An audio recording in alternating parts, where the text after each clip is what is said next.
अगर पीरियड के टाइम ये सिम्टम आ रहे हैं तो इनको इग्नोर मत करना।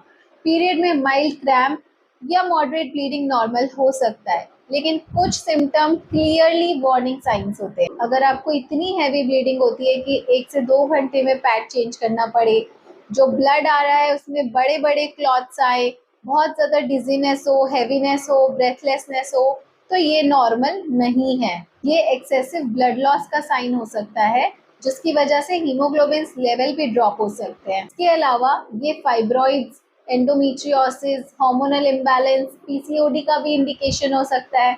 प्रॉब्लम ये है कि लोग इसको नॉर्मल पीरियड समझकर इग्नोर करते हैं। पीरियड डिस्कम्फर्ट नॉर्मल हो सकता है, लेकिन इतने एक्सट्रीम सिम्टम्स ये नॉर्मल नहीं होते। अगर आपको ये साइन दिख रहे हैं तो इनको नॉर्मलाइज मत करो, get it check, get it evaluated and start your treatment. मैं मिलती हूँ आपसे नेक्स्ट वीडियो में। Till then take care.